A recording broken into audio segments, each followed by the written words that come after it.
Welcome to episode 1 of Hip Hop Anonymous with John Espinoza. I'm Jerry Wemhoff. This is our first one, seeing as it's episode 1, but it's not really the first one because we did one over on Millennials, sort of, except it wasn't format. I did a rough draft over there. Yeah, this is the new shit. This is the white Spike Lee joint. This is 40 ounces in a mule. Oh shit, man. Oh yeah. The purpose of this kind of a show is we're gonna take some time each week to go over the goings on in the music community. Specifically, we focus on hip hop. We're gonna be going over some stuff like some 20 years ago or 10 years ago kind of releases. We're gonna talk about some of the unsung heroes and their albums. So basically, some of the more underrated or underappreciated albums and artists in the hip hop community. We're going to go over some of the more recent releases and basically pick one each week that's really notable. And we wrap it all up with a spotlight on an artist of the week. And I picked one of them this week, so John got the other 3. Yeah, and I'm real excited to talk about the one that you picked too. So this the first one was I was very glad at your pick because it was Goody Mob. So I was like, oh, that's the shit. That is fucking awesome. Yeah, man. I remember the first time that I saw the Goody Mob was on the movie Mystery Men, when they played themselves as supervillains, the Not So Goody Mob. I forgot all about that, man. Yeah, the Not So Goody Mob. That was the shit. That is such an underrated movie. But to go back and look at all the people that were on it, it reminds me a little bit of Coneheads. How so many people were on that movie that you didn't recognize then, but you go back and watch it, and you're like, no shit. Look at this person. Look at that person.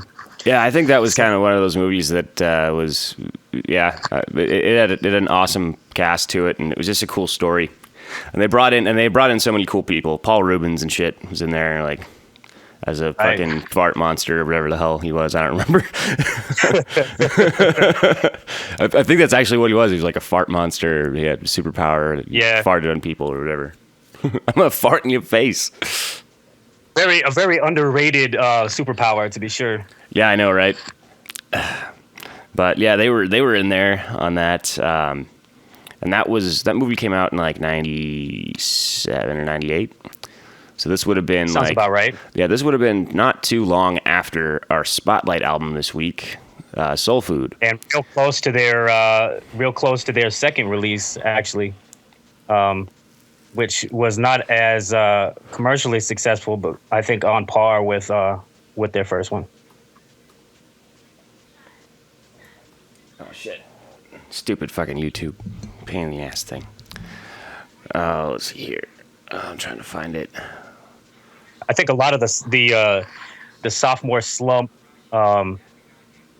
mentality that people have, they're so negative about people's second albums, and a lot of the time that has to do with they were so appreciative and such fans of the first album that they're upset if anybody has any artistic growth and decides to do something a little bit different on their second album.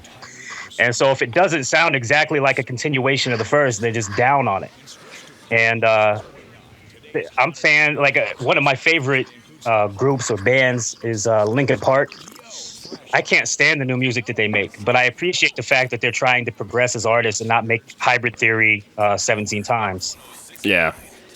That's Goody Mob, their second album that they did. They definitely went a different route. with it, and because of that, it got a lot of negativity contributed towards it. I thought it was good, and they're also a group that never took themselves too seriously. They had a strong message and a very they brought a lot of attention to certain things that were happening around them in their lives. A lot of the bad things they brought light to, but at the same time they were kind of goofy with it too. They could be goofy at the same time. That's kind of what I liked about it. It was refreshing because for the picks this week, I mean, my pick was a fairly depressing album. Then there was the new MGK and then Kevin Gates. Like that shit was just dark. It was like so much darkness. And the Goody Mob album on there, I'm like, all right, I could listen to something that's actually like that's a little more fun, you know. And like but they talk about serious shit, like you said. Yeah, they all like they always go on serious shit, but they fucking, you know, they make fun of it a little bit, you know. Yeah, exactly, and that has a lot to do. I mean, with the people that they were hanging around, and that have, you know, they were a part of Dungeon Family, you know, with Outkast, Noise. Who else they have doing stuff with them? Witch Doctor. But anyway, if you look at Outkast, when they first came out, you know, they were doing the Southern Playalistic Cadillac music type thing, Players Ball. But you can see as they went on to make more music that they did not take themselves too seriously either. Yeah. So I think that whole mentality of the people that they were making music with, all of them kind of came from that same way of thinking. Yeah, I think it really works on this album too. Like Soul Food is just like, I got it playing right now in my headphones, so I can hear it while we talk about it. And like, just fucking, their production on it is fucking great too. Like that's another thing, is I love the fucking beats on this album. Yeah, I think it was released in November of 1995, so roughly, give or take a little bit, 20 years ago from now, and it was an album that it got 4 mics in the source. It was cultural, like what am I trying to say? Critically, it did very well. The critics loved it. The fans also loved it, in that it was a different sound. It's the first time that we ever hear the phrase "Dirty South." So they were bringing with them a whole new sound, a whole new style, and a whole new phraseology that we use commonly now too. And what I really appreciated about it the most, if I had to pick one thing I liked about the album the most, it was the 4 different people that were a part of this group that did so well, sounded so good together, but yet each one of them stands out individually. You can talk about like Wu-Tang Clan. I think there are several voices that stand out, but then there are kind of people that I think get lost in the mix to just a casual fan. You God, Master Killer, the people couldn't tell you who those people were, couldn't tell you a verse, which one was theirs, but they know ODB and they know Method Man. Yeah, and it's kind of the same thing with Soul Food, with Goody Mob in general. Like, you know CeeLo when you hear his voice, and I think that he was on a lot of the songs the glue that kept everything together. He was the thing that tied everything together. But I wouldn't put him. I never considered him like the leader of the group. I think that they were all equal, and all individually stood out and had their own merit. Yeah, you can definitely hear it on this album too. I mean, you can tell by their styles. Fucking, there's a kind of an equal presence on this album, and it's fucking great too, because they just pick up where each other, like where each other one leaves off, like so fucking well. They just play off each other so incredibly well that it's like, absolutely. usually in any kind of song, usually you're there's some kind of break. You know, they don't give the track a break. They just fucking they just go all over it. So you're absolutely right. It's fucking great. I don't know. It's like That's a good observation. I like this. I like this a lot better than what it kind of spawned. It's like you hear in like you hear their influence in like a lot of fucking modern trap and shit. And like I don't know, I'm just not a big fan of some of it because a lot of people take themselves too seriously in that anymore. Mm-hmm. And it's like. It's millionaires talking about being broke. You know, it's like, dude, right. Shut the fuck up.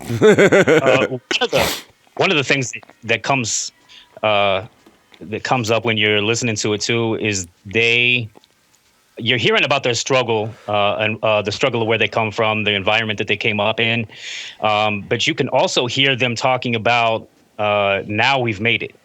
You know, now we finally have arrived.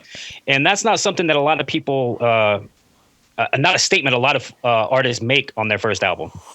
I think that they realize that once they made this, like, it's going to catch on. People are going to love it. It's going to be, we have made our footprint and we are going to be recognized for what we are. And so you can hear that it's brought up several times in several different songs where they talk about the fact that they've now arrived. And so yeah, that's an awesome thing, and that's something that like a theme that runs throughout. You're talking about you can hear their influence into a lot of today's music, and I agree completely. They were kind of a template in a way for a lot of Southern hip hop, and as Southern hip hop became the entity that it was. Other regions kind of bid it. They went in and decided to make Southern music. So yeah. Southern music suddenly became the hip hop norm as opposed to just a regional sound. And so you can go as far as to say they influenced a lot of the music that has been made since in hip hop. Just a stat to throw at you, just a trivial fact. The album itself. It topped out at number 45 on the charts. This was not like a number one album. It didn't have any number one singles, but yet to this day, it's so influential. I think the song that has probably had the most influence would be "Cell Therapy," where they're talking about who's that peeking in my window. Mm-hmm. That song, it's talking about, I mean, especially with everything going on currently, the fervor that is underneath the surface of this country right now, racial tensions and police brutality. CeeLo has a line. He was talking about, he wonders if the gates were put up to keep them out or to keep us in. Yeah. That's certainly a theme that is thought about very often nowadays. That's something that's brought up a lot, and it's not necessarily like a gated community type thing or living in that environment, but whether or not neighborhoods and the drugs that are pushed in those neighborhoods and pumped into them, and the liquor and the there's gun shops and pawn stores and all these things that are those put into place to keep a certain group of people in that area. So, I mean, that was a statement made 20 years ago that is hyper relevant today. Yeah, I mean, like artists like Goody Mob, like they like there's this idea perpetrated by white conservatives that because the president in 2008 was black, that somehow we've come so far. And like, if you listen to like later 90s hip hop, like especially the stuff that got pushed on VH1 and MTV and shit, like that shit kind of almost made the case for that. But if you go back and listen to or even listen to the stuff that wasn't in the spotlight in the late 90s, and the stuff that was coming up through the 90s. It was cataloging evidence of how untrue it is that we've come so far. We really haven't. We've barely fucking moved since the civil rights movement. It's been like pretty much the fucking same, really. It's just the stories had to be told by black people, and no one takes you seriously unless you're an old white dude. No one listens to you. So, now we're seeing all of that brewing at the surface now, and having things blow up and shit. And you listen back to like an album like Soul Food, and you're like, this is what they were talking about. This is exactly what they were fucking talking about. Especially with fucking Ferguson. Like, that's a perfect example of what the fuck they were talking about. And yes, and I just wish I wish that they would have influenced more people to do the same. Instead, they influenced a style, and people picked up that. Like, that was the important part of what they were putting out. When really it was the message that was the important part. Right. They were one of the few artists, I think, that were able to make street music and also make socially conscious music. Yeah. Because none of the things that they were talking about as far as the street aspect were glorified at all. But they did a good job. They did report it, but they did not applaud it. Well, and whenever they deliver it in a way where it seems like they're applauding it, it's this great tongue-in-cheek kind of sarcasm, kind of poking fun at the people who do glorify it, and like that. That's the best part. I like that, because it's. I mean, they're aware of the fact that it's bullshit, but they're also aware of a modern day Uncle Tom mentality that kind of crops up quite a bit with some of these artists, because they don't fucking like they can't be honest with themselves about their situation. Yeah. So what was your favorite song on the album? What was your stand out to you? If you had to pick one that was the one that you would listen to the most, what would it be? Shit. Well, because I had to listen to it on YouTube, and they had it on there as a full album.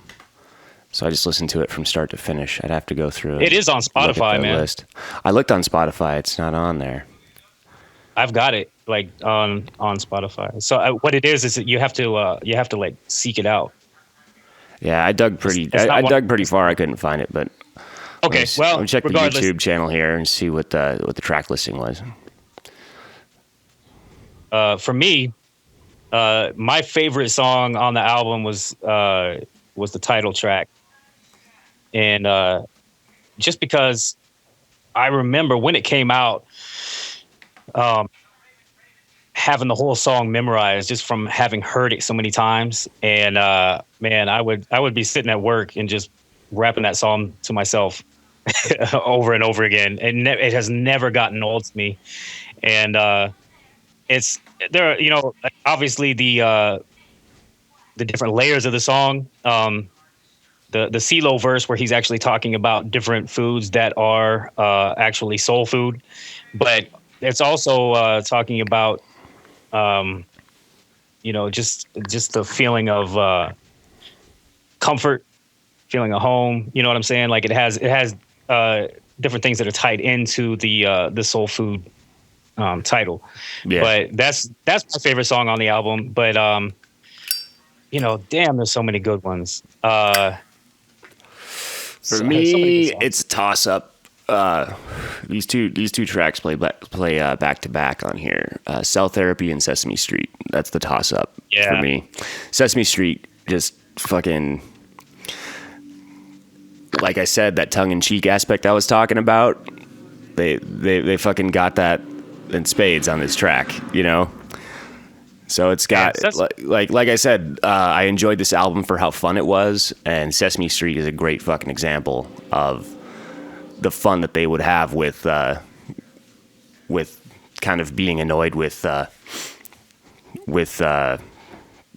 fucking shit that they have to fucking live with growing up, and they have no fucking choice whatsoever, you know. And it's one of those tracks that is it's kind of an anthem for that kind of idea. The thing I like about Sesame Street, it's one of those songs that never was a single, and people that listen to the album will always tell you, like people that know the album, that's a song that always comes up. They're like, how about this one? And you're like, yeah, you know, you actually know what you're talking about. Because, you know, everybody knows the singles, but people that really listen to the album, there's always that one song and that you always wonder, why wasn't that a single? And it could have been that the other songs they decided to put out as singles, and then it had run its course, or they just never thought of it in that way. But there's always a song on every album that you listen to and you're like, why didn't they make that song a single? And I think Sesame Street would be that song on that album. Yeah, I think that's one of the tracks on there that it doesn't have the sound of a single. It doesn't sound very marketable, so I think that's probably why it was never pushed that way. But damn it, it should have been a fucking single on there. Cause the beat is awesome. Yep. But at the same time, it's not a you're never going to hear it in the club. You're not going to hear it on the radio type song. But then again, there are a lot of singles that get put out that don't necessarily fit into the framework of the what you would consider a single. What, you know, all of the ingredients that make up a single. So I've always been against the mentality of the single. You know, because to me, the single is just all that is marketing. That's the whole point of having singles in the first place, is so that radio DJs don't have to fucking sift through your catalog. They can just pull out a single and fucking just play that shit. You know. Well, singles they lead to singles have single-handedly, pun intended, contributed to the people that do not listen to albums. And, you know, the art of an album is lost. Exactly, and that's why I hate it. Because me too. I got to listen to an album all the way through. You know, I didn't used to do it as a kid, but you know, that's why I thank the resurgence of vinyl. Because if it weren't for that, I would never appreciate albums the way I do now. You know, that like that's why I'm just you know, you ask me like for pick your favorite song. I'm like, that's fucking hard, dude. I haven't had a favorite song on an album in ages. Because anytime I listen to an album, if I can pick a favorite song, then it wasn't a very good album, you know. Well, yeah. You and I are different in that regard. To me, I always have. I'm a person of favorites. Like that, when I get to know somebody, I want to know their favorite everything. Like, what's your favorite color? I can tell you a favorite album. Song? You know, I can tell you a favorite album usually. I just can't tell you a favorite track off the album. If I gotta really narrow it down. Album is solid all the way through. Yeah, it is hard to pick. But for me, there's usually one that I listen to more than others. But usually, when I listen to an album, I listen to it from front to back. I don't have. I'm not one of those people that just make playlists of songs and listens to songs that way. I listen to whole albums. If I want to hear a song, I listen to the whole album, and I'll listen to it on that. When it comes to that song. Yeah, I'll listen. You know, I hear it, and I'll probably play it a couple times because I really want to hear it, and then I'll listen to the rest of the album. Well, yeah. So I listen to music differently. Like, how else are you supposed to tell people to listen to an artist if all you know, it's like, oh, I heard one of their tracks, you should check them out. It's like you heard one song. I mean, it's like, so the only evidence you have that this person is any good is they have one good song. You know, and so many times I have had an experience where I listen to a song and I'm not really digging it, but it's popular. But because of that, I kind of brush the artist aside because I'm going to assume that is the sound that they usually go with. Okay, Yeah. this is what they sound. This is what they sound like. For instance, I think the biggest example of this in music of all time. This is not hip hop, but when Sugar Ray released "Fly" as a single, Yeah.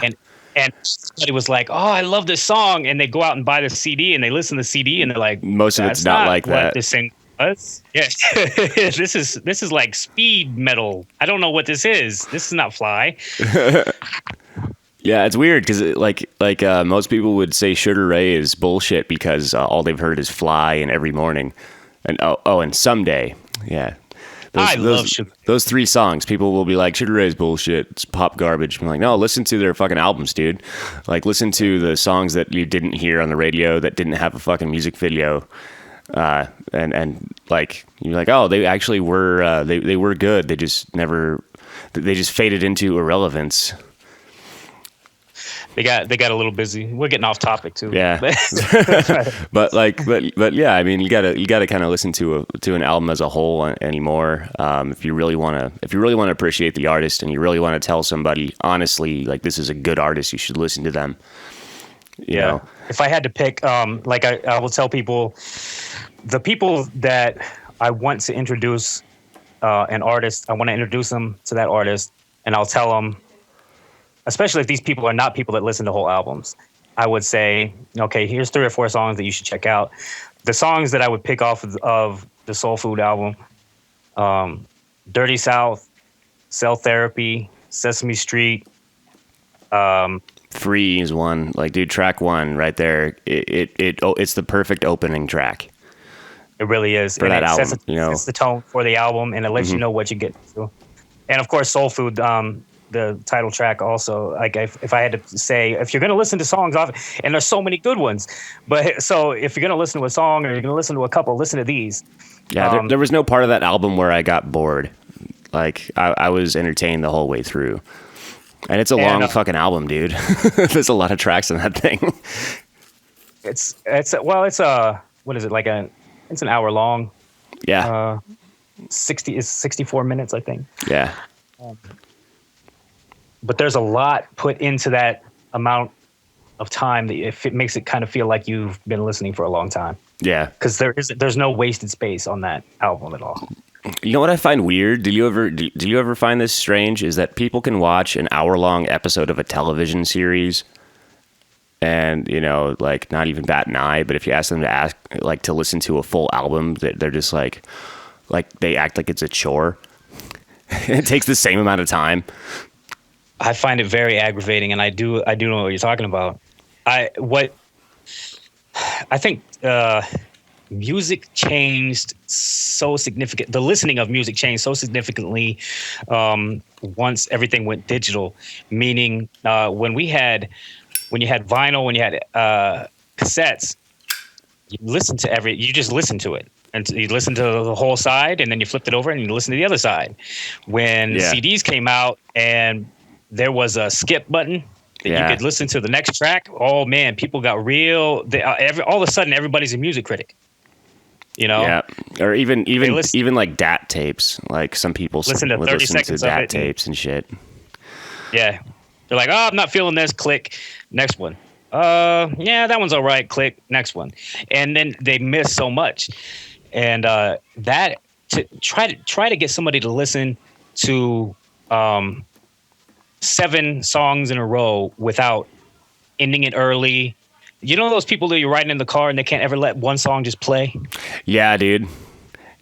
See, and the great thing is like I had a shitty stereo in my car, so I had to have like the faceplate on it, like part of it melted so it wouldn't attach, so I had to glue it on, but it also glued over some of the buttons, so like you couldn't skip ahead. So if you put in a CD, you better hope it's not scratched, because you can't fucking skip through it. But yeah, like I just throw in a fucking CD and listen to the whole album over and over again for fucking days. All right, so I guess that was our hip hop rewind for this week. Yeah, rewind for this week. You guys, if you haven't heard it, they got it on Spotify. Apparently, it's harder to find. You got to dig for it. But if they have the full album over there on YouTube, so you can just search Goody Mob Soul Food on YouTube. The first thing that comes up is the full album, so you can listen to that fucker all the way through over there. And if you want to buy it, good luck, because music stores are dying. So you'll have to get that shit on Amazon. But yeah, for our unsung heroes of the week, the unsung heroes is we look at. I think it just kind of happens to be independent artists a lot, just because they do, like most of you guys fucking who are into hip hop. Even if you're big into hip hop, you don't get the chance to hear these guys very often, because I mean you kind of have to search for their shit. But that and underrated albums, underrated artists, people like that. And this week, one of my all-time favorite albums that's in my top 10 of all time is Hell's Winter by Cage. Now, this is an album that is, it's a little harder to find anymore. Like, they don't have it on Spotify. They have his newest album on there, and they have some of his older shit that he did with, oh, fuck. Who was he with then? He did an album with Eastern Conference Records, right? Like, for a while, or had one release on there. One release way back. But, let's see. Cage and Tame 1 is on Spotify as well. That was also, I think that was also on Def Jux, actually. But, yeah, you can find the album Waterworld on there. So, yeah, he's got all of his catalog is good. It's just so much harder to find now since Def Jux went defunct and shit. Like, right. Yeah, it's starting to disappear. I think that's kind of why I really wanted to highlight this one, not just because it's like one of my favorite albums of all time, but it is a fucking hard album to find anymore. Yeah, but the tracks on it, I mean, it has that perfect blend of, like, I don't know. To give you a little background with Cage, he's one of those guys who he used to be fat and on drugs. He has songs about that. He has, like, his dad was a fucking military vet, an army vet, named William Murray. Bill Murray. Right, yeah. And he has a song, actually, I think it is on Hell's Winter, actually. Yeah, called the song where he's called fuck Bill Murray, yeah, not the actor. The deadbeat dad. Yeah. Yeah, like, yeah, and he used to, like, there's a song on Hell's Winter called Too Heavy for Cherubs, and it's a song about, and this, of course, it's hyperbole, or is it? Did this actually happen as he says it? Yeah, how much of that, that song, especially, the things that he deals with are themes that were constant in his life: drug abuse, feeling suicidal, depression. I think if I'm not mistaken, and I don't know too much about him as a person, but I think there was a time that he was actually in a mental institution. Yeah, Stony Lodge Hospital. Yeah. Right, and so there's but all of those themes are touched upon in that song "Too Heavy for Cherubs," and I often wonder, upon hearing it, how much of it was reality and how much of it was just the what would you say, like it's hyperbole, kind of. It's taking some minor exaggerations. And some major exaggerations, and inserting that into your storytelling. And you're allowed. I mean, that's your right, yeah, as a writer, as an author. But well, it gets people it gets them to listen. Like, otherwise people tend to not listen. You get the hooks in them with it, and then they pay attention to the other stuff too. Yeah. But, like, on Too Heavy for Cherubs, that's a story about, and, like, we were talking about this on the Millennials episode we did, like, about fucking storytellers. And Cage is a fucking awesome storyteller, for one. And this album is full of storytelling. Even the song Scene Stir, which is kind of the style of the track itself, and that's one thing I love about Cage, is he utilizes a lot of different styles of hip hop all the time, and Scenester kind of makes fun of that that driving around in your car kind of, you know, like, I'm just bumping shit, I'm not really listening to the words kind of music, you know? Right. But it's about a fucking a girl that song, who likes like, basically he's talking about a Cage fan, this girl who's a Cage fan, and like tells this awesome story about how shitty her life is, basically. And it's like, normally this is the kind of person who you just look at as white trash and you wouldn't even give a shit about like what their story is. But you hear this track and it's like, wow, this is really well told. Like, this should be a movie. I really like the song Scenester, but I don't think that it fit real well with the rest of the album. That's just my opinion. Yeah, I really like this song, but it didn't go with the rest of it very well. Well, there's a lot of that in this album. This album is kind of a hodgepodge kind of album. Like Stripes is another one. It's got that that you know, like.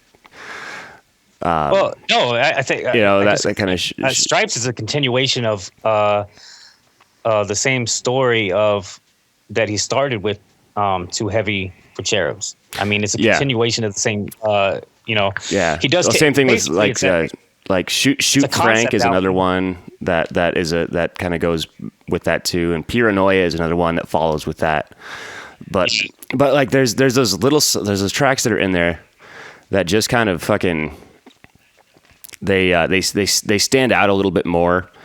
And the reason being is because it's almost satirical in nature, the style of it, the use of the style at least. And that's something that he does all the time. I think if I had to give like the briefest of reviews on this album, the thing that comes to my mind first, it's hauntingly beautiful. Yes. That's how I would describe it. Yeah, I would definitely say that it's a portrait of a severely damaged person, you know, who struggles to function. Like one of his problems in life that is like the reason for his drug use, overeating, all of that kind of shit, was fucking anxiety and shit. So for me, that hits home really hard. Just because it's like, especially when I was going through, I found this artist when I was going through a real tough time in my life. Like Mike showed it to me. He was like, this guy like not only looks like you, but he's got a lot of your same problems. So he showed me I Never Knew You. You know that track, right? Yes. Like, it's one of the creepiest tracks you'll ever hear if you don't understand the track. It's like, people who don't understand the track are like, that's fucking creepy and weird. And it's like, no, it's talking about, like, people are assuming that you act this way because you're quiet and reserved. So they assume that you're some kind of stalker. But really, it's just that it really is like the height of bravery for you to just speak to this person. So like, he basically he uses hyperbole once again to fucking accentuate how difficult that is, but the longing to talk to this girl, and it goes so far as to like break into her apartment and just kind of like she's as fucking baffled as to how he got in there because he won't fucking say anything, you know. It's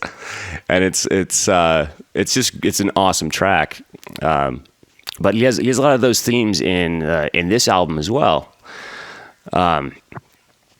Like, actually, he has one of the last tracks before Camu Tao died. Is on this album, dude. The Death of Chris Palco. And God damn it, if Camu Tao doesn't deliver on that track, man, it's like one of his best fucking verses. He's from my hometown, Columbus represent. There you go, man. You know, RGD2 also contributed to this album, and he's also from Columbus, Ohio. Just to throw that out there. Yeah. Well, funnily enough, he's part of that same. He's part of that same crew, really. RJD2 was on Def Jux, so for a time, that was toward the end of their, like after LP basically was like, I'm done running all this for you guys, and it kind of ran by itself for a little bit and sputtered out. But RJD2 was on there at that time. Yeah, but one of my favorite tracks on this album, other than all the other ones, there's Lord Have Mercy, which if you've ever seen the movie Gummo, like this track was recorded way before they made that movie, and it's basically the same fucking story. Like he handles white trash in such a great way. Like he makes white trash like this broken and beautiful thing. Definitely wears it, doesn't he? Yeah, like, kind of. It. Yeah. You know, and he's from New York. You know, like it's not even part of his like what he grew up with.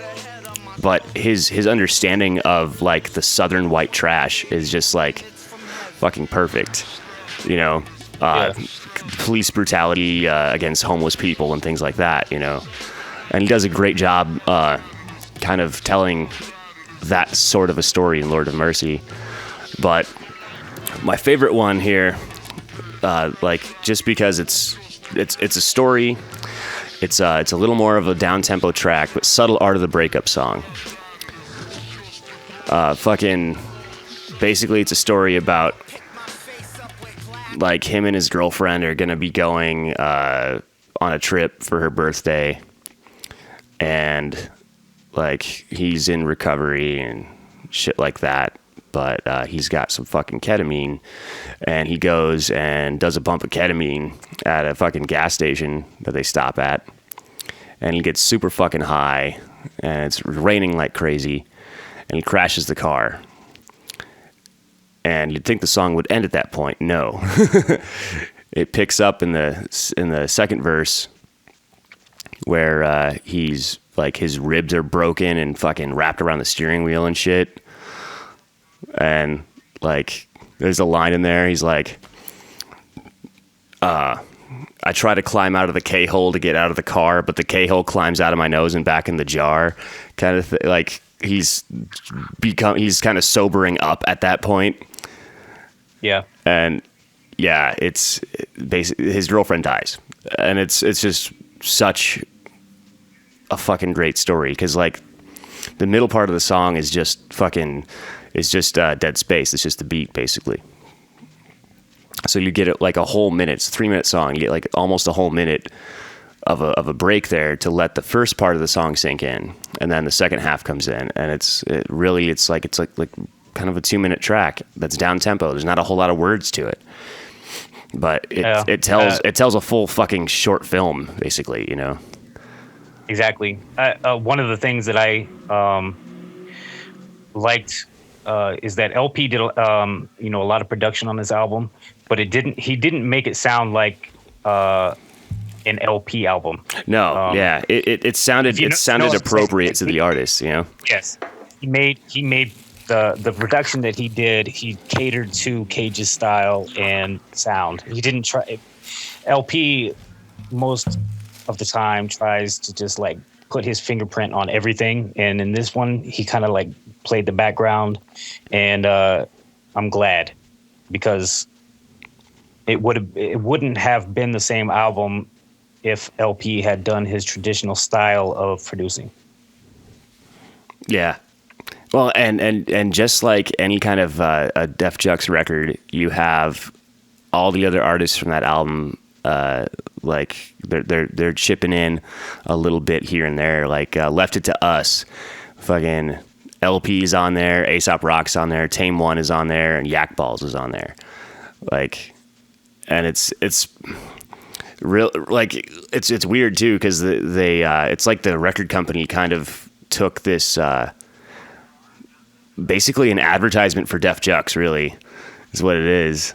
Like it's kind of a Weatherman ad is what the track is. Yeah. But it fits perfectly with the album.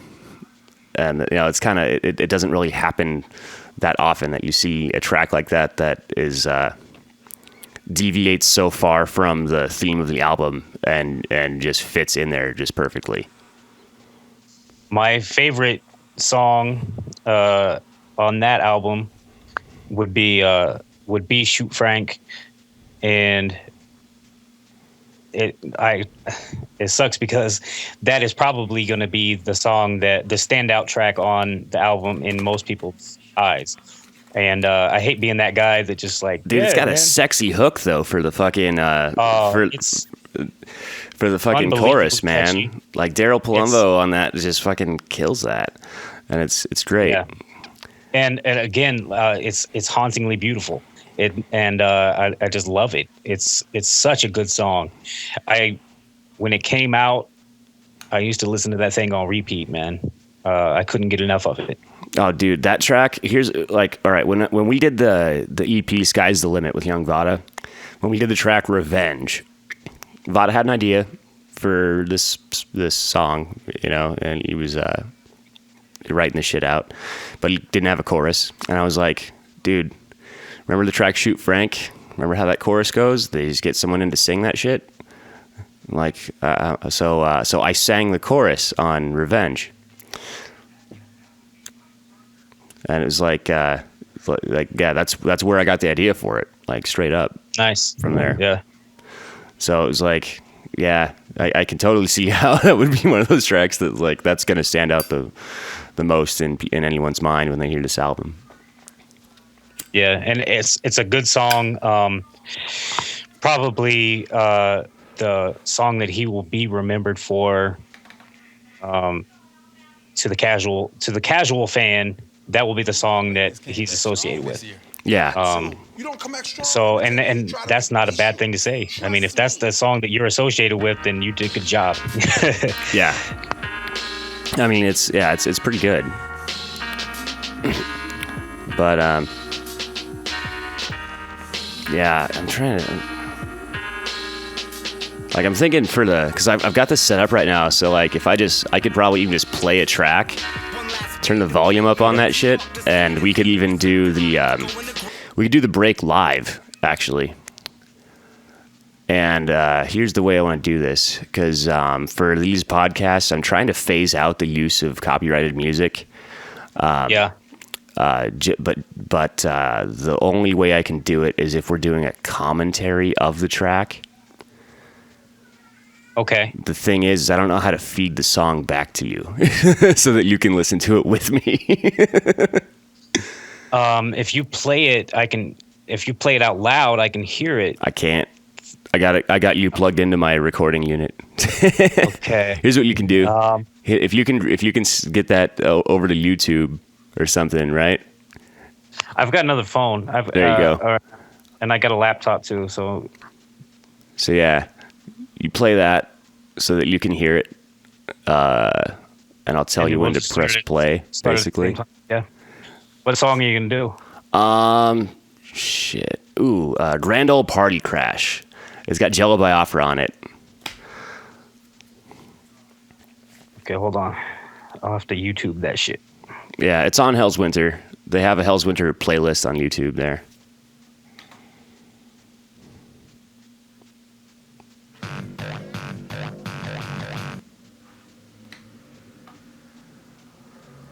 Good old Party Crash. Grand Old Party Crash.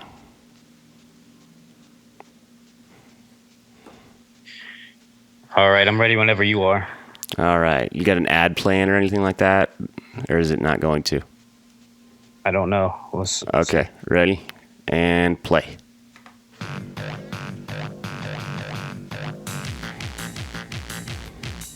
That music makes you feel downright patriotic, doesn't it? So it's an odd kind of beat to it, you know, like compared to the rest of the album, but it feels very LP. Yes, it is very LP. So fucking busy. That's that thing I don't like about LP production. There's too much going on. But Wait till the fucking the verse comes in though. It fucking fits perfectly. No, it absolutely does. It works. It works in this instance. Well, you got Jello Biafra doing that public service announcement as George W. Bush. Right. That's hilarious, man. The illiteracy level of our children are appalling. But there's a lot of military themes in a lot of his tracks, you know? Like, I mean, given his military background, like, yeah, he lived in Germany for a while on a military base. Yeah, he was a military. While his dad was slamming heroin. That's crazy, man.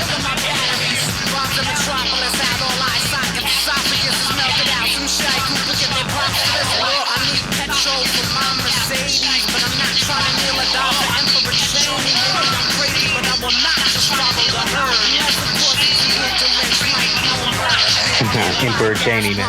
Yeah.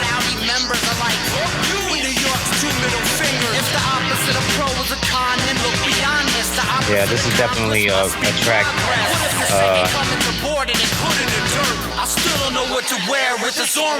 that is politically driven. Yeah. Well, and as someone whose dad was a fucking essentially a disabled veteran, really, who got into drugs, so it kind of makes you a little anti-war, you know? Yeah. Like, I know that from personal experience. Right. Yeah, you can probably relate on that level too.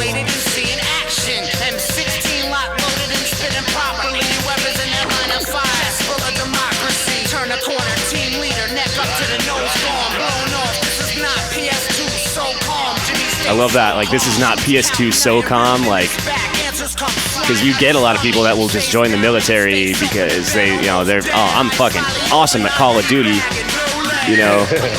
Right. And then they actually get there and it's like, oh shit, this is terrifying. Real guns are way more, they're heavy, they're scary, they're loud. I think that he's probably the first person to address PTSD in relation to military in music. I have not heard anybody else talk about it before him. Yeah, I know. It's kind of, you don't hear it a lot on hip hop, at least, you know. Yeah. Though, I mean, it's the perfect place for you to hear it. You're not going to hear it from any of those country stars, you know. Yeah. They're all bleeding hearts and fucking, you know, just like, we'll put a boot in your ass. It's the American way. You know, it's like, it's just nothing but blind patriotism with the country shit. So you don't ever hear anything where it's like talking about what the result of that is. Yeah.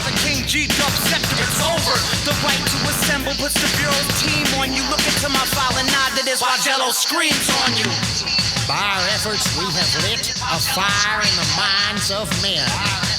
It warms those who feel its power. It burns those who fight its progress. And one day this untamed fire of freedom will reach the darkest corners of our world. It is the policy of the United States to seek and support the growth of democratic movements and institutions in every nature and culture with the ultimate goal of ending tyranny in our world. Except right here at home. Right here at home.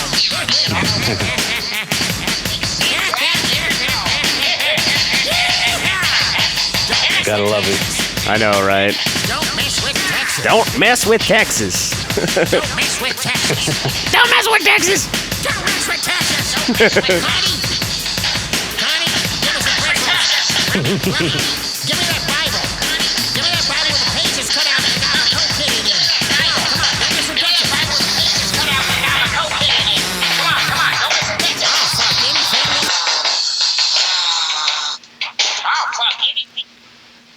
I'll fuck anything that moves.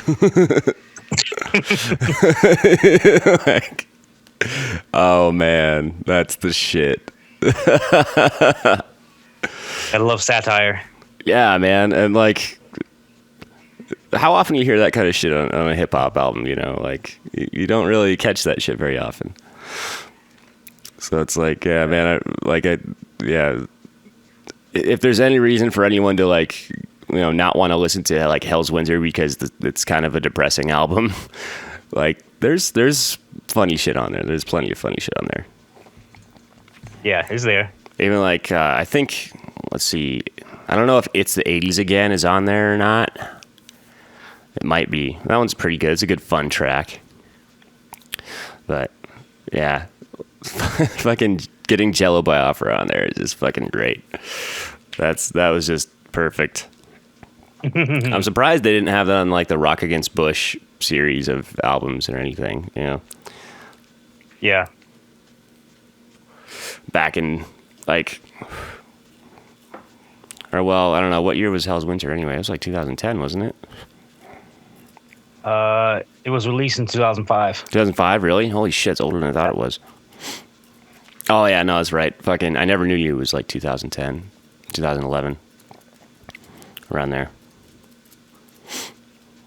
But yeah, see, there we go. Now I could actually play a full track, and if I just put it on SoundCloud as Creative Commons, then no one can pull my shit. So that's cool. That works. That works. Right on. Well, yeah, as that's the halfway point there, that means we're on to recent releases at this point. Okay.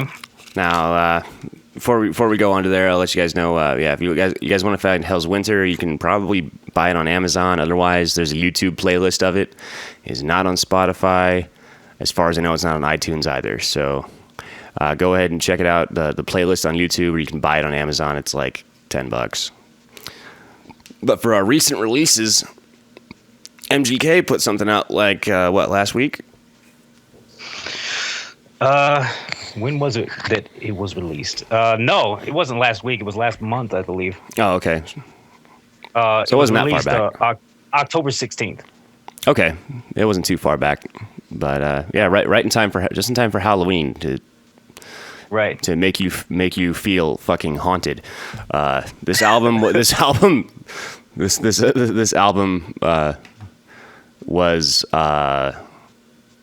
dark. It was fucking dark, man. It's weird, like, because I was talking earlier, and I was, we had a little preamble before the episode, and I was like, MGK used to be better, but John had he had a pretty fair point on this. Is like, he got more introspective on this album. Yeah. My problems that I had did. with that is he went introspective with it, but I don't think he's very used to that. It came across as a little bit whiny. There were some parts of it that seemed kind of naive. And then I wasn't a fan of the production on it. It sounded too much like Build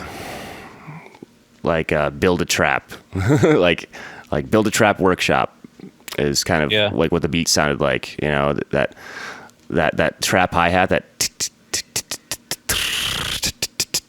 that shit just I've heard it so fucking much at this point that every time I hear it, I have non-flashbacks to throwing coffee mugs. So it's fair to say that you were not a fan of the album in general then? I liked the effort of it. I was a fan of the effort of it. I wasn't a big fan of. I don't think it was effective in I can see what he was trying to do with it, but I don't think that he really quite pulled it off.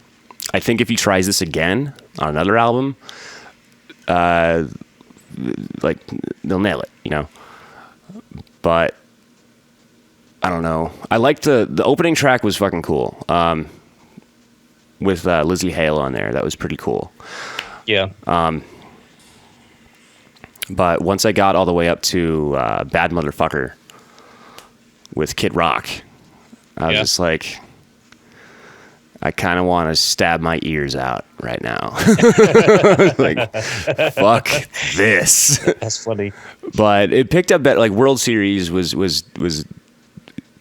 it was a little bit better. But you know, did anybody notice that he's fucking like you get into this genre and the albums just get longer and longer? Like, this song has 1,000 fucking, or this album has 1,000 songs on it, and one of the tracks is like 7 minutes long. I mean, like, it's a long album, you know, and it gets kind of repetitive. It is a long album, and I think he took 3 years off of recording albums anyway. It shows. Constantly on tour, but he took 3 years to make this album, and he said that he recorded over 70 tracks for it. This is what he came away with. This is the whittled down version, and see, so if this probably, were an EP, I think it would have been way better. If it was just like 6 tracks. I disagree. I don't know. I am a big fan of this album. Number one, because I'm a fan of him as an artist. I appreciate where he comes from. I know what he's talking about. I know how hard he works. I can see it. And so I've just been waiting. I want to like him. And so finally, when he put this album out, I said, I have something to like. You know what I mean? Like, people say, do you like MGK? I say, well, I know he can rap, and I like, you know, he's from Ohio as well as I am. I like that. I like he has talent, so forth. But you know, that's all I would go with. Now I have an album. I can say, yes, this is why I like MGK, and there's a lot of songs on there that probably are not for everybody. I will give you that. But I just appreciate any artist that is willing to bare their soul, bare their heart, put it out there, and let people listen to their tales. And there's nothing better than that to me. That's what art is about. So yeah, because he was willing to do that on this album, it made the rest of it that much better. So that is to say, the songs that were introspective, the songs that were him telling his story, he did a very good job, and it got the point across. There's a couple songs. There's a song on there that is a story that is not his story, but just a story, and it's good. He's got some tracks on there that will play in the club. So I think it's well-rounded. Yeah. And you gotta love the Oz track, because it uses Crucial Conflict, Hey, that beat. Love that. See, and like, after I got done listening to it, like, I immediately had to go listen to Lace Up, because that was the first time I heard MGK. Yeah. And like, some of it even just soured me on some of the tracks on Lace Up, even, like, because like my favorites on Lace Up were the one you did with Bun B, What I Do, and the one that he did with Tech Nine and Twista, and the one that he did with Lil Jon, the title track with Lil Jon. like those three were always the highlights. But I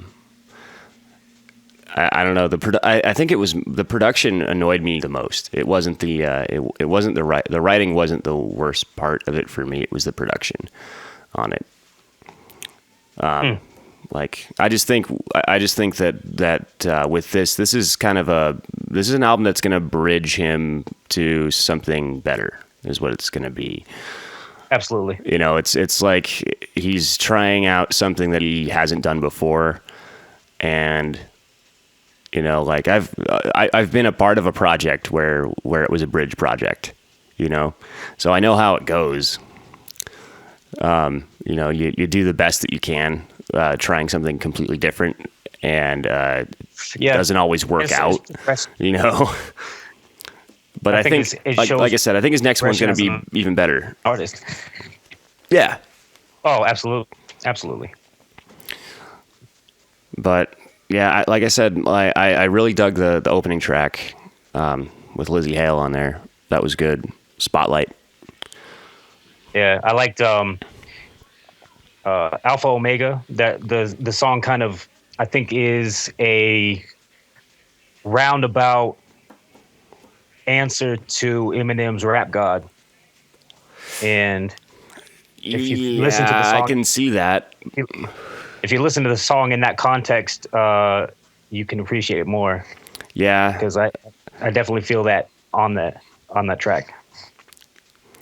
Yeah, I guess I don't know if I would appreciate it more. I think people should stop acknowledging Eminem so fucking much. I don't know. I haven't appreciated anything from Eminem since the fucking Marshall Mathers LP.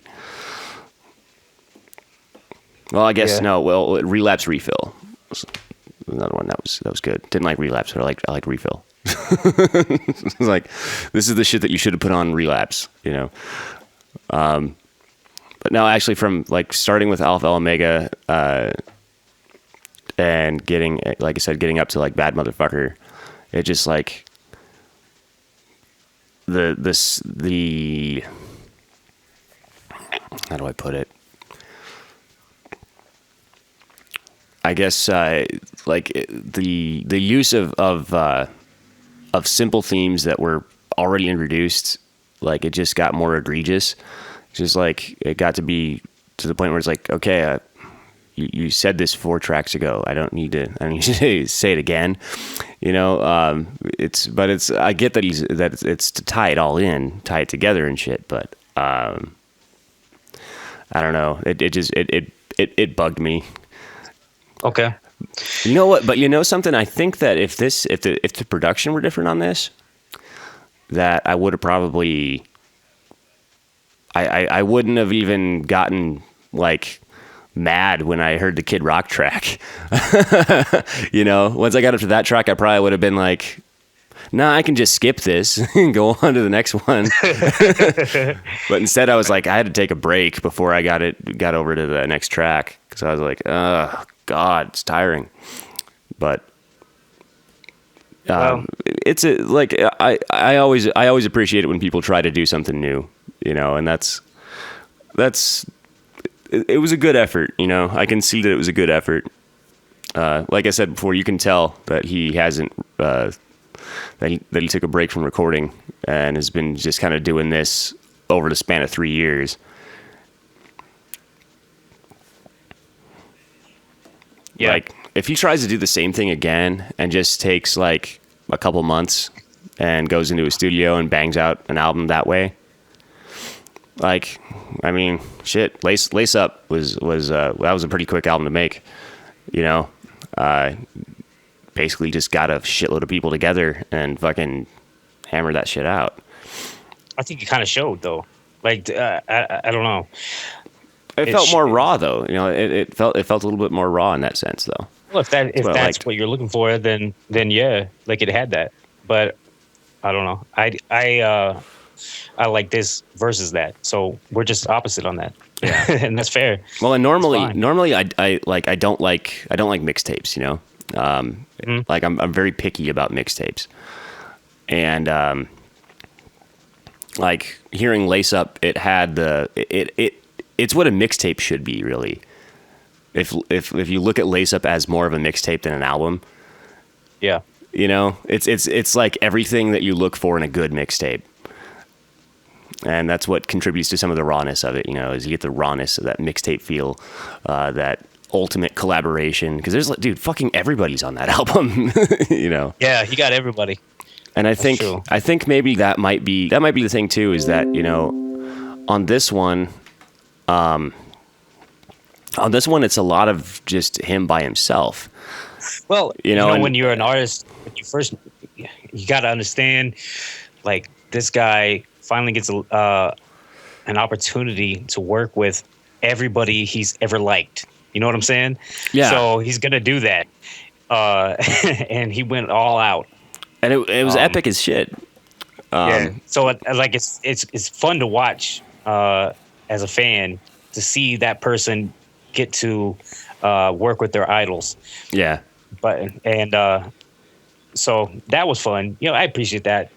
Well, What I was getting at on that is that like technically that kind of makes this his freshman album. I mean, yeah. Because he had some guests on there, but he was the main event for this kind of for this album. Whereas the other one, it was like it was him basically taking all of his idols and putting them all on one album before, So they were the main event, and he was just kind of there to as the glue for that. Yeah, I can get that. I take that. I agree with you 100% on that. It's not easy to turn glue into a sculpture, but it's coming. It's coming. He's about like a pair of legs now. He's a sculpture of a pair of legs at this point with this album, but maybe he'll get the full body on the next one. Yeah, I'm excited to see what comes from him in the future. Yeah, definitely. What were your highlight tracks on this one, other than Alpha Omega?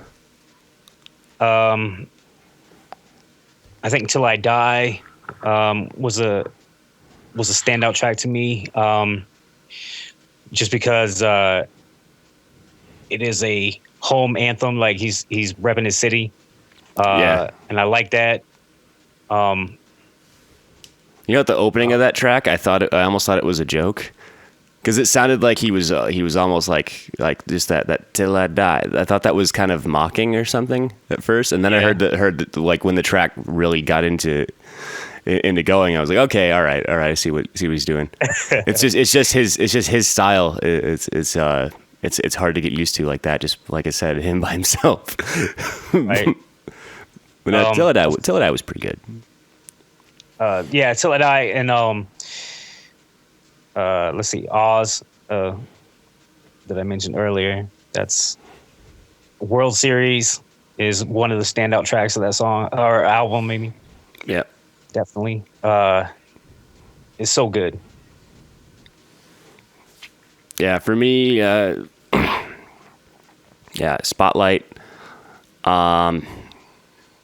World Series, Therapy, the final track, was a good way to end it. I think it fit where it fit, and now knowing that he did 70 tracks for this, and he picked these out of 70, like the dude knows how to put an album together.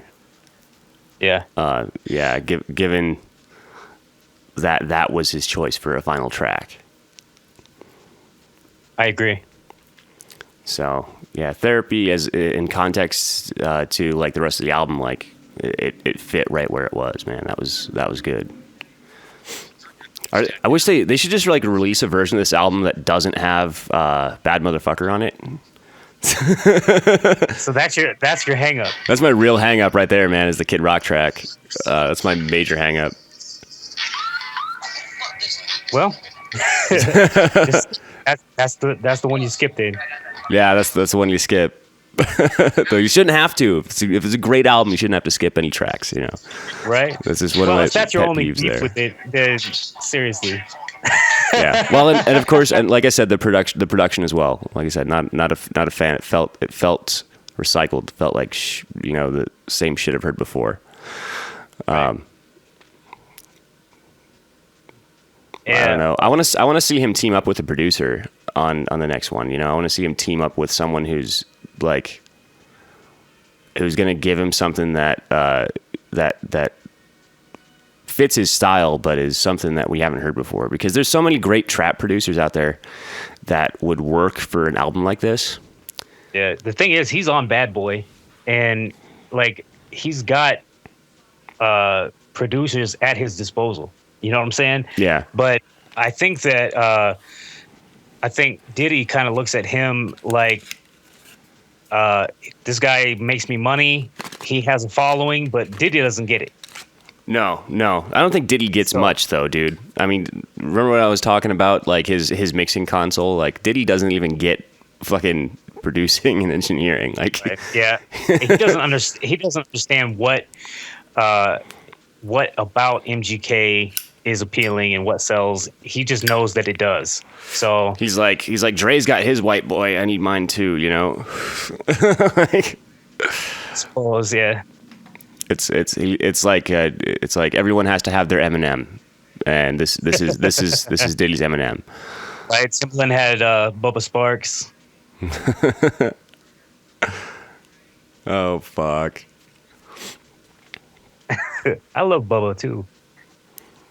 Yeah, I mean it's been a while, man. It's probably been 3 years since the last time I listened to Bubba Sparks. His Deliverance album, I love.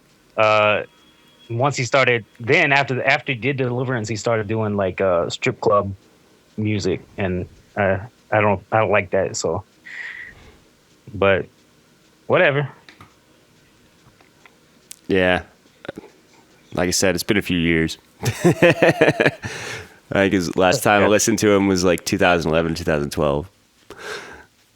But now he was on a mixtape with, oh shit.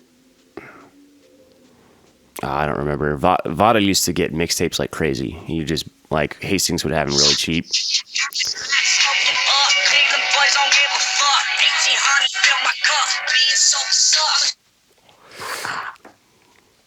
Yeah, we used to listen to a lot of them back then. Yeah. We'd listen to fucking probably 2 mixtapes a week and probably 3 albums a month. Right. All kind of blended together at that point. Is probably the amount of music at one time, that and 12 packs of Schlitz. Gotcha. And that's it right there. Yeah, I know, right?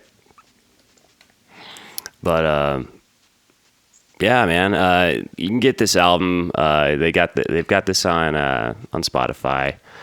Otherwise, Amazon has it. Shit, I had the page up. I think it's like $12.99 on Amazon if you want to buy an actual copy of it. Otherwise, digital download is $10.99, I think. I can't find it. Whatever. It's not a very expensive album, so there's no excuse to not fucking pick it up and buy it. Give it a shot. Listen, if you don't want to buy the whole album, just buy all the songs except for the one with Kid Rock on it. Yeah, there you go. And if you and you know what? Here you go, perfect. Just so that, like, the deluxe edition of Lace Up is also up there on Amazon. It's $15. You can buy that. So if you really don't like this album, you can wash the bad taste out of your mouth with Lace Up. So there you go. Just buy them both, man. Yeah. It's like $25. But for the last portion of the show, we like to take a spotlight and shine it on an artist that just needs some attention, or we think you guys should hear about. This week, John picked Kevin Gates. The reason that I picked him is basically because I've heard so much about him from everybody, but haven't really given him a listen. So I put the spotlight on him, see what he's all about, and I gave his music a listen, checked it out. But I chose him because of the buzz that he has created for himself. He's made quite the name for himself in a short period of time. He's from Louisiana. He's not even from New Orleans. He's from, I think, Shreveport or somewhere around there. Somewhere where, artists aren't exactly falling out of the trees. Yeah, you're talking like Louisiana backwater. Right. Yeah. So to come from that and to be able to make a name for yourself on the touring circuit and everything else, there has to be something there, I thought. So I decided to check him out. What did you think? it reminded me of it reminded me of the state of Louisiana, really. I mean, when you think Louisiana and you think like that Southern hip hop, you know, it kind of, he fits. He fits. I think he sounds like what Lil Wayne should have been. But there's so many other people who have done what he's already doing now that it just it felt like the style and his individual story isn't that unique. So it's just something it's a tale as old as time, really, you know. And you can only watch Beauty and the Beast so many fucking times before you get sick of it. So listening to this album, listening to, he has a 2014 album I was listening to, Luca Brasi 2, Gangster Grills. I was listening to that. And he's got fucking talent, man. He's good. It's just, you know, like, you can go to a Pizza Hut in fucking Orlando and find someone who's really good at making pizza there, right? You can go to a Pizza Hut in fucking in fucking San Diego, and you'll find a guy who makes pizza just as good as their guy. But you eat the pizza and you're like, this is the same fucking pizza. You know, that's what it felt like. That's exactly what it felt like. I think that a lot of people in the genre, especially people in that area, get locked into this idea that you know, the style that they grew up with is the style that they have to emulate. Yeah. There are other ways for him to tell his story. It's evidenced in people from the fact that there are rappers in the Midwest.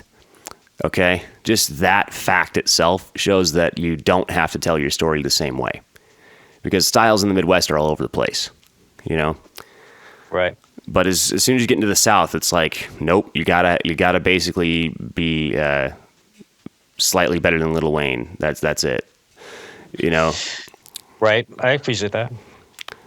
But yeah, I mean, I'd like to see him do more stuff. He doesn't have any releases from this year, so. Yeah, I think he right now is. I know he just went through Lincoln not too long ago. I know he's constantly doing shows, so he's making his money that way, focusing on that aspect of the game. Okay. Again, I hadn't been familiar with his music. I checked it out. What I can say about it is, I think he's definitely talented. I think he has the ability to make a good song. He also has the ability to make a catchy song, and not everybody can do that. So that's awesome. I like that. Well, I read one of his interviews, and just like the way he conducted himself during the interview, and he's like, he sits there and he's listening to like some really, really shitty fucking, like I think he was listening to Lil Wayne or something on his phone during the interview, and like most of what he had to say was just like ignorant bullshit. I was like, does he take this seriously, or was he just fucking with the interviewer? Well, I read another interview and he did the same fucking thing again. So it's like, I mean, given the seriousness of the content, you'd think he'd take it seriously, right? Right. I don't know. Yeah, I don't know. But see, this is what is relevant right now and current in hip hop. I mean, that's what is going on right now. So it's interesting to look at. Like, that's what people cling to. Wow. There's also a YouTube video out there of Kevin Gates where he talks about having sex with a cousin. So that's another thing, but it has nothing to do with music, but it's pretty entertaining. Seeing like I only got into hip hop through Mike and then through Tragedy, you know. And like the shit that I always gravitated toward was more. It was people taking this art form and progressing it and doing something different with it. Yeah. And I've just deliberately I ignore most Southern hip hop anymore because I'm just like I fucking heard it. You know? Yeah. It does tend to. I hate it that when something is popular, everybody jumps on it and tries to replicate it. Yeah. Instead of appreciating what it is and enjoying it and saying, "Man, I like what you did right there." They say, "I'm going to do that too." Yeah. And it gets old. And because there are so many people making music, it's just like it gets oversaturated. Yes, you can't get away from it. And a lot of times those trends or the thing that is popular at the time, whatever it was, is not that great. And that's sad too. But everybody latches onto it because that's what piqued America's interest at that point. So they're jumping on it and they're like, "Oh, I'm going to make that." And then they do. And then you got 50 million people making the same bullshit. Well, see, and that's why I think Def Jux is one of the best record companies that's ever existed because after that place was everyone disbanded. Like a few of them went over to Rhymesayers. Fucking Merce is with Strange Music now, and you know they didn't immediately just emulate the style of whatever company they moved over to. They brought their own style with it. Yeah. And so you had this whole crew of people with this like so many different styles, so many different approaches that all went all over the place and kind of helped spread the idea of progress in hip hop. And it's why we have like fucking Run the Jewels is a huge thing that people are fucking talking about now. It's actually popular. And you know, I never would have thought that I could go into a Walmart and buy a fucking album that has LP on it, you know? Yeah, that's sad, isn't it? No, it's good because it means that it means that good hip hop is actually it's there, it's in the forefront. You know, it's just that there's still bad hip hop in the forefront too. Walmart has changed a lot in their through the years. What music they put out to like no parental advisory stuff. So yeah, I remember I bought the cassette single Wu-Tang Clan Ain't Nothing to Fuck With. at a fucking Walmart, dude. Yeah. and so take that and then look at what they sell today. You know what I mean? Like they didn't give a shit before. Now they're like, "Oh, we don't sell that." But at the same time, go 2 aisles over and they will sell you a movie with, you know, Nazis and whatever. It doesn't, like, makes no sense to me. They're against language and sex, but they don't give a shit about violence. Well, movies, like all that, anything can happen in a movie. It's okay. It's a movie. But unless it's fucking. Well, Walmart will still sell it. Nah, not if there's anal and there's men. Well, like seriously, they would just go. If you were looking for that stuff, just go to your stash. That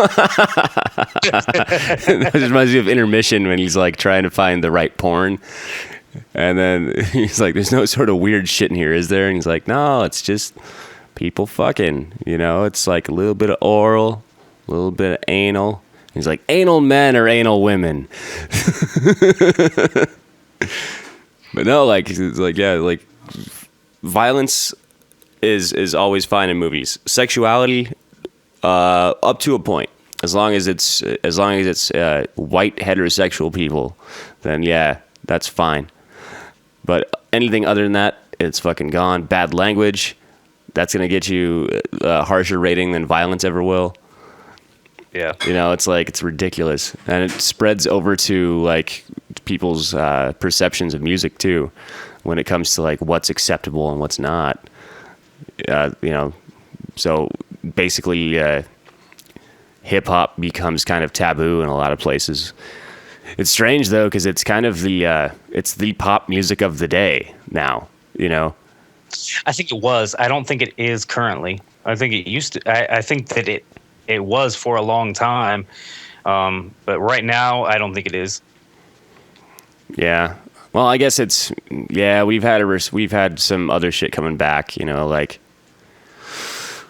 the pop stars. We have our Adeles, you know, Mumford and Sons, George Ezra, shit like that. You know, is kind of starting to take a bit of a is coming more to the forefront now.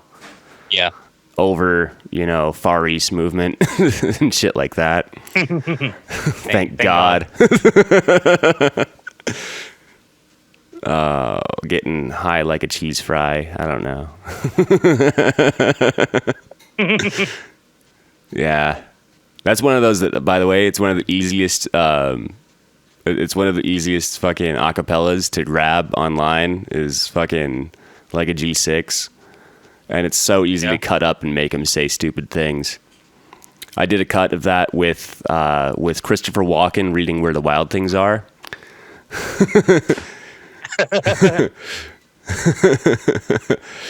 So it's like, yeah, it's pretty good. And I think that's awesome, actually, is that people are more willing to make fun of some of the bullshit that was out 3 or 4 years ago that everyone was listening to, you know? Yeah. And there's always those songs that everybody listens to regardless of who you are. Yeah. And that you don't talk about, but everybody, like, dude, you know you listen to it. You know you did. Well, and you know what the great thing is, though, is all of that shit that used to be, it was considered to be, like, hip-hop, basically, and it really isn't. But it got labeled that way, and people pushed it that way, and, you know, in effect, that also is what people, ignorant people will associate that as, well, that's what black music sounds like. And it's like, no, they're way more hardcore than that. You know, this is fucking Mickey Mouse bullshit here. But the same kind of artists that are coming up today that are that kind of bullshit, like Iggy Azalea and crap like that, like no one takes them seriously now. And I love that. Yeah, I think that her time has come and gone. I hope so. I hope I never hear from her again. Well, anymore, like, MTV likes her. No one gives a shit what MTV likes anymore. No one cares. That's true. Because as far as anyone knows, it's like, wait, MTV stands for something, right? I can't remember what, you know, but I know that's a place where I can find a 16-year-old girl throw a used tampon at her friend, you know. that's all that's really on there anymore. So like no one really gives a shit about what MTV's opinion is of anything. So the MTV, like the VMAs don't mean shit anymore. And anymore, it's about like it's about real music appreciation. So like people are after Grammys, you know, like no one's proud of their VMA anymore, which is awesome. Like they've delegitimized that aspect of the music industry, and it's great because it allows for so much better music to take the forefront and get heard. Like, you know. Because like a band like the Killers doesn't have to worry, you know, because they're going to be hated by the same people no matter what, and they're going to be loved by the same people no matter what. You know, they'll even lose fucking fans and they'll still survive just fine because it's good old fashioned white people music. But in hip hop, if people stop liking your shit, you can pretty easily become a pariah. Yeah. So like at this point, we have a much more nourishing community, I think, with it.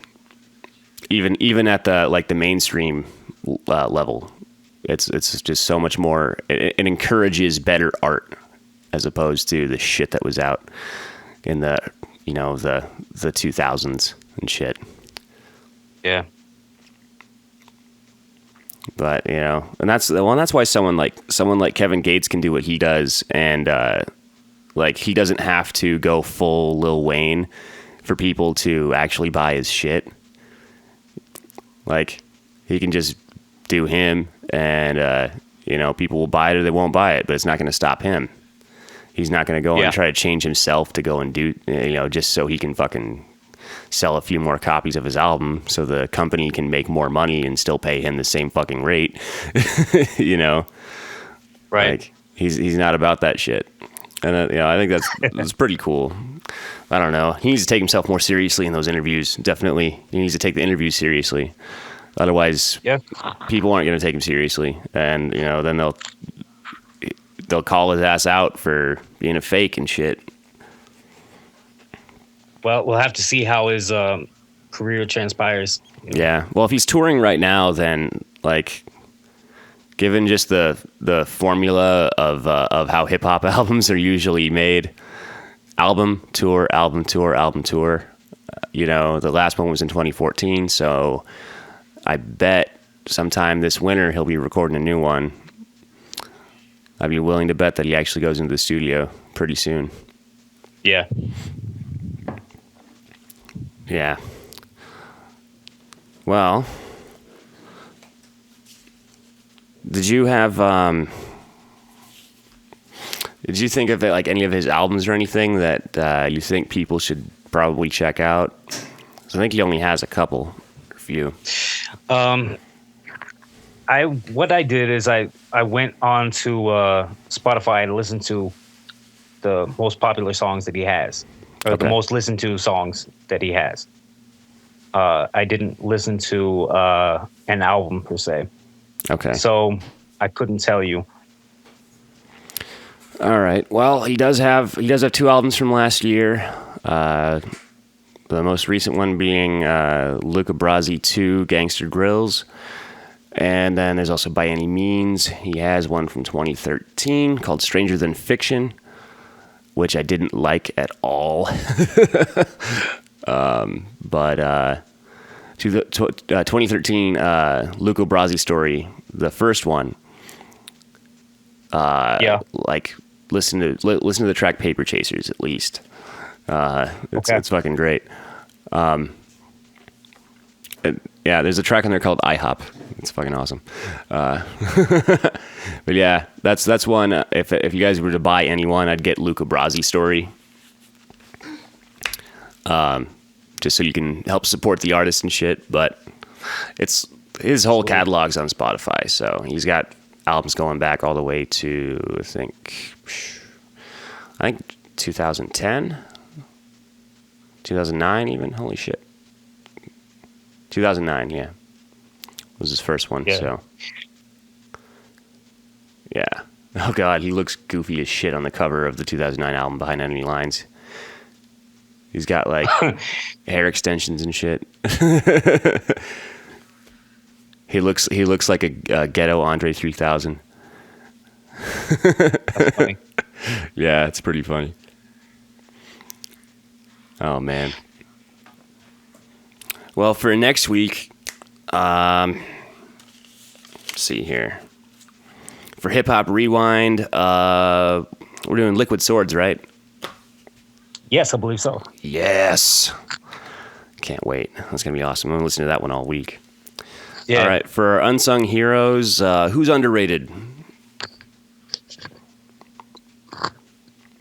You know what? My all-time underrated artist would be Lords of the Underground. Lords of the Underground? Yeah. All right. You got an album you want to spotlight there, kind of? Yeah, but they're hard. It's hard to listen to because you can't get everything that they've done online. Okay. Because of contract bullshit. So, but yeah, there is an album. I can't remember the name of it right now, but I will let you know. All right. So we'll do. All right. So we got Liquid Swords, and then we'll do Lords of the Underground for the Unsung Heroes. Anything that came out recently that's worth checking out next week? Let's see. Have a quick look here and see what's good recently here. The Game just came out with a new album. Oh, there we go. That's perfect. Yeah. All right. So we'll check that out for our recent releases. And for the spotlight, let's go with NWA for spotlight. Okay. Yeah, fun. That'd be a good one. If you haven't had the chance to see Straight Outta Compton yet, I haven't. oh, dude, if you get the chance to see it before next week, check it out. It's fucking awesome. It's a good companion piece. Yeah, I read Jerry Heller's book that he wrote about. I think it's called Ruthless, Yeah. and that gave a lot of insight into what was happening with NWA and everything back in the day. But Okay. Yeah, I think that's kind of that's a partial basis for the movie. So. yeah, I agree. I think it was as well. All right. Well, yeah. Well, next week, guys, you can check us out on SoundCloud again. We'll have a whole brand new set of shit for you guys to listen to, and I'm not quite sure what else. I'm looking here at my fucking notes and shit. Make sure that I write in these tiny notebooks, so it sucks. check out Goody Mob Soul Food, Definitely. Cage's Hell's Winter. Don't forget General Admission by Yeah. MGK. MGK General Admission. And then Kevin Gates, the Luca Brasi story. Yeah, give it a listen. Check those out. As usual with anything in the Millennials Podcast Network, this is a Dirty Sprocket internet radio production. DirtySprocket.com is a great place for you guys to go if you want to check out some awesome short films, web series, blogs, this podcast, and a lot of great people making some great content. So head on over to DirtySprocket.com. They're still constructing their new website, so the old one's still up, and it won't be too long before you'll have a brand new one to be able to check out all the shiny, nice bells and whistles that they'll have on the new one. So with that, this has been episode 1 of Hip Hop Anonymous. I'm Nice. Jerry Wemhoff, I'm John Espinoza. and we'll see you guys sometime next week after I figure out what day we're going to do this necessarily. I got to figure out happy what day of the week it's Thanksgiving. going to be. Yeah, there you go. Yeah, guys, eat some turkey, and we'll see you guys next week.